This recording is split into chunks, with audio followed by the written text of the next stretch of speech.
Welcome Indian fight जंगे। Indian fight जंगे में आप सभी का स्वागत है। मेरे को देख के भागने का नहीं, मेरी टी शर्ट अभी खराब हो गई है क्योंकि मैं अभी बाहर गिर के आया हूँ। राइट, सुबह क्रिकेट खेलने गया था, लौटते समय गिर गया।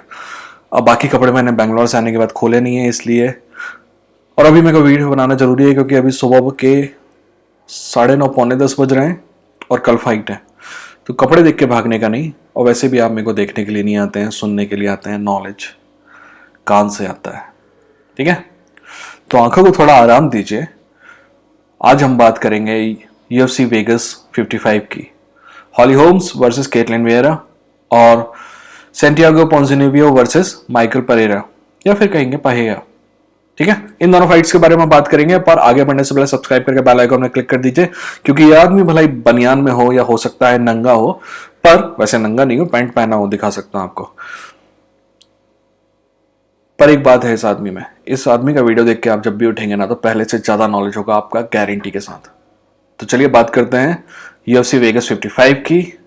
पर उससे पहले सब्सक्राइब करिए और बेल आइकन पर क्लिक करिए। बात करते हैं।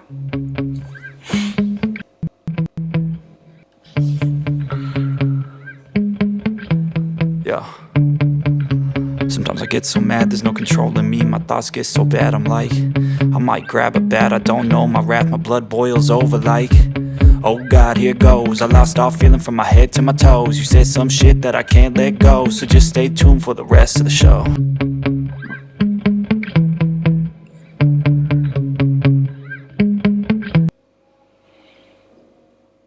UFC वेगस 55 में हम सबसे पहले जिस फाइट के बारे में बात करेंगे, उस फाइट की सबसे ज्यादा रिक्वेस्ट आई है। वैसे तो मेन इवेंट सभी को पता है कि हॉली होम्स वर्सेस केटलिन वेरा का है, बट ये जो फाइट है सेंटियागो पोंजिनिवियो वर्सेस माइकल परेरा, या फिर कहेंगे पहेया, है ना, क्योंकि आर प्रोनाउंस नहीं करते हैं कई लैंग्वेजेस में, है ना। जैसे रॉयस ग्रेसी हॉयस ग्रेसी होता है, वैसे ही परेरा जो है वो पहेया होता है। इस फाइट के बारे में ज्यादा रिक्वेस्ट आई है। केटलिन वेरा वर्सेस हॉली होम की कम रिक्वेस्ट आई है। तो पहले इस फाइट के बारे में बात करेंगे, फिर हम हॉली होम की फाइट के बारे में बात करेंगे, ठीक है। तो माइकल परेरा एक ऐसा फाइटर है जो, अगर आपने कुत्ते पाले हैं, गलती से भी आपने अगर बीगल पाला होगा ना, तो देख, छोटा साइज का कुत्ता होता है पर दिन भर घूमते रहता है, कभी बिस्तर पे कूदेगा, कभी ये करेगा, आप उसको कभी एक जगह पर स्टेशनरी नहीं पाओगे। माइकल पहेया वैसा ही है, जिसमें बहुत ज्यादा एनर्जी है और ऐसा लगता है कि वो बहुत ज्यादा वेस्ट करता है अपने टैलेंट को, ठीक है। वो हद से ज्यादा रिस्क लेता है। कभी कभी तो मेरे को वो इररिस्पॉन्सिबल नजर आता। अभी तक जितनी भी उसकी डिफीट है वो बेवकूफी भरी हरकतों के कारण ही है। वो एक्स्ट्रा रिस्क लेता है, एडवेंचरस लेता है, एडवेंचर्स ज्यादा करता है, इस वजह से हारता है। देखिए सिंपल, अपन जब वॉर, आप कभी इतिहास पढ़िएगा, ठीक है, आप जब कभी युद्ध जीतते हैं ना, तो आप क्या करते हैं, जो नई जगह आपने जीती है पहले उसको प्रोटेक्ट करते हैं, ठीक है, सब्र रखते हैं, उस जगह को प्रोटेक्ट करते हैं, फिर आगे बढ़ते हैं। ऐसा नहीं कि आपने ए जीता, ये वाला किला जीता, उसके बाद ये वाला किला जीता, उसके बाद ये वाला किला जीता, आपने किसी को प्रोटेक्ट नहीं किया था, क्या सामने वाला आएगा, पीछे वाला किला आपके जीतते जाएगा। Got it? जो भी आप जिंदगी में हासिल करते हैं, पहले आपको उसको प्रोटेक्ट करना होगा, तभी आप आगे बढ़ पाएंगे। सॉरी, ठीक है। पर पहेया शायद इस बात को समझता नहीं है, या फिर समझने की कोशिश नहीं करता है। उसमें टैलेंट है, कार्डियो है, रेसलिंग है, स्ट्राइकिंग है, डिसिप्लिन नहीं है। जिस दिन इस लड़के में डिसिप्लिन आ गया, तो ये टॉप, कम से कम टॉप 10 और ज्यादा से ज्यादा टॉप 5 में आने के लायक है, ठीक है। देखते ही होता है कि नहीं होता है, ठीक है। अगर माइकल पहेया को जीतना है तो उसे अपने ये जो इंस्टिंक्ट है ना, उन पे काबू रखना पड़ेगा और डिसिप्लिन होना पड़ेगा। अगर डिसिप्लिन होता है तो मेरा मानना है कि इसके अंदर इतना टैलेंट है कि सेंटियागो पोंजिनिवियो को हराना थोड़ा मुश्किल है, पर हरा सकता है। अब पूछेंगे कि सेंटियागो पोंजिनिवियो को क्या करना है। पहली बात तो सेंटियागो बहुत बेहतरीन नाम है, पेरू की राजधानी भी है। सेंटियागो पोंजिनिवियो को कुछ नहीं करना है। सेंटियागो पोंजिनिवियो को माइकल पहेया का उल्टा बनना है, यानी कि सेंटियागो पोंजिनिवियो को सब्र रखना है, पेशेंस, और उम्मीद करना है, क्योंकि आप अगर सब्र रखेंगे ना, तो ये जो लड़का माइकल पहेया है ये गलती करेगा ही करेगा। और जैसे ही ये गलती करेगा ना, तब तुरंत आपको कैपिटलाइज करना है। और अगर आप कर पाते हैं तो आप ये फाइट आराम से जीत जाएंगे।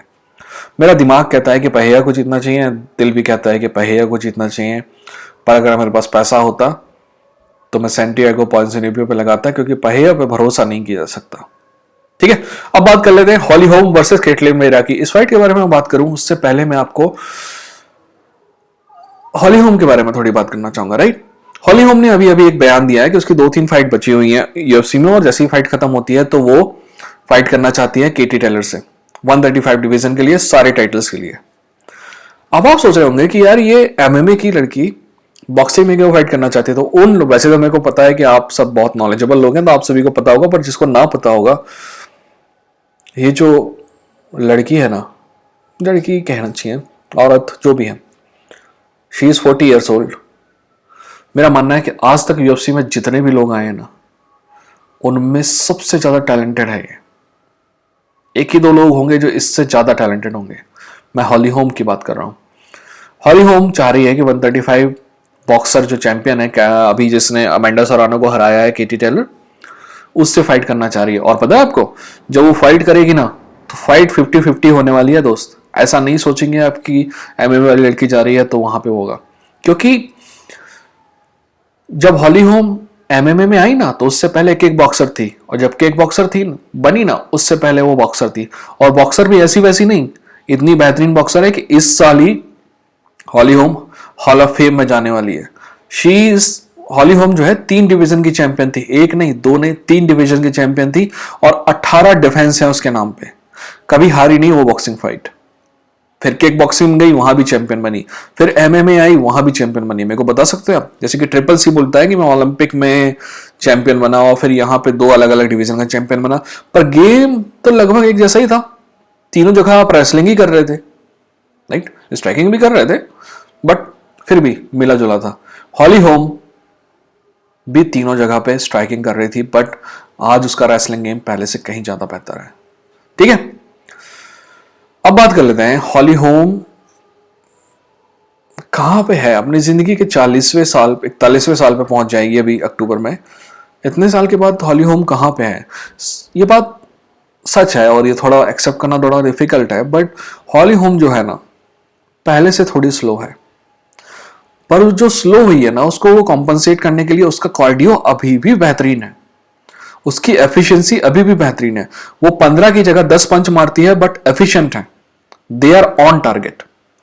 और तीसरी बात जो वक्त के साथ आती है, वैसे वक्त के साथ सब कुछ जाता है, पर एक एक्सपीरियंस नाम की चीज है जो आती है, तो वो अपना एक्सपीरियंस का इस्तेमाल कर सकती है इस फाइट में। ठीक है, उसकी स्ट्राइकिंग जैसे मैंने कहा कि पहले से स्लो है, पर फिर भी स्लो होने के बाद भी इस डिवीजन में उससे बेहतर स्ट्राइकर नहीं है। मैं तो कहूंगा कि लड़कियों में कोई भी उससे बेहतर स्ट्राइकर नहीं है। ठीक है, और रेसलिंग तो आप सभी को पता है कि पहले से कई गुना बेहतर हुई है। जहां तक कैटलिन वेरा की बात है, कैटलिन वेरा जो है मीशा टेट फाइट से विन जीत के आ रही है। कैटलिन वेरा बेहतरीन फाइटर है। कैटलिन वेरा के साथ एक प्रॉब्लम है कि वो डिफेंसिवली थोड़ी वीक है। जहां तक स्ट्राइकिंग की बात है, कैटलिन वेरा जो है फॉरवर्ड मूवमेंट पुश करती है, राइट। फॉरवर्ड मूवमेंट जब आप पुश करते हो ना, जब आप आगे बढ़ते हो, तो क्या होता है कि आप हॉली होम जैसी किक बॉक्सर है ना, उसकी किक ले लेते हो, यानी उसकी आधी ताकत ले लेते हो फॉरवर्ड पुश। पर प्रॉब्लम यह है कि हॉली होम न सिर्फ किक बॉक्सर है, बल्कि ओल्ड एज बॉक्सर है। तो अगर आप बिल्कुल अपना चेहरा प्रोटेक्ट करे बिना आगे आओगे ना, तो 3 टाइम फोड़ेगी आपको। ठीक है, तो यहां पे प्रॉब्लम हो सकती है कैटलिन वेरा के लिए। कैटलिन वेरा को डिफेंसिवली बेहतर होना होगा, और मेरे को नहीं लगता कि वो हो सकती है। तो इसके लिए उसको दूसरी कोई चीज यूज करनी पड़ेगी, और वो है उसकी रेसलिंग। रेसलिंग में इस बात पे कोई शक नहीं है कि अगर ग्राउंड पे फाइट जाती है और कैटलिन वेरा ऊपर रहती है हॉली होम के, तो she will finish holy home. नीचे से आई डोंट थिंक सो। ठीक है, कैटलिन वेरा ग्राउंड पे अच्छी है, पर इतनी भी अच्छी नहीं है कि नीचे से फाइट फिनिश करता है। ठीक है, बहुत ही कम लोग हैं अब बचे हुए हैं जो नीचे से फाइट फिनिश करने की क्षमता रखते हैं। पहले के जमाने में बहुत फाइट फिनिश होती थी। ठीक है, दिमाग कहता है कि ये फाइट हॉली होम जीतने वाली है, दिल भी कहता है कि फाइट हॉली होम जीतने वाली है, और मेरे पास पैसा होता तो मैं तो हॉली होम पे लगाता, चाहे जो हो जाए। ठीक है, अपना ख्याल रखिए, बताइए वीडियो कैसा लगा। अगली बार टी शर्ट के साथ फिर मिलेंगे आपसे, तब तक सब्सक्राइब करके बेल आइकन क्लिक करिए, लाइक करिए और कमेंट सेक्शन में जो भी आपके दिमाग में बातें हो जरूर बताइए। ठीक है, अपना ख्याल रखिए, मास्क लगाइए। हो सकता है कि बीमारी से ना बचे पर प्रदूषण से तो बच ही जाएंगे। मिलते हैं अगले वीडियो के साथ।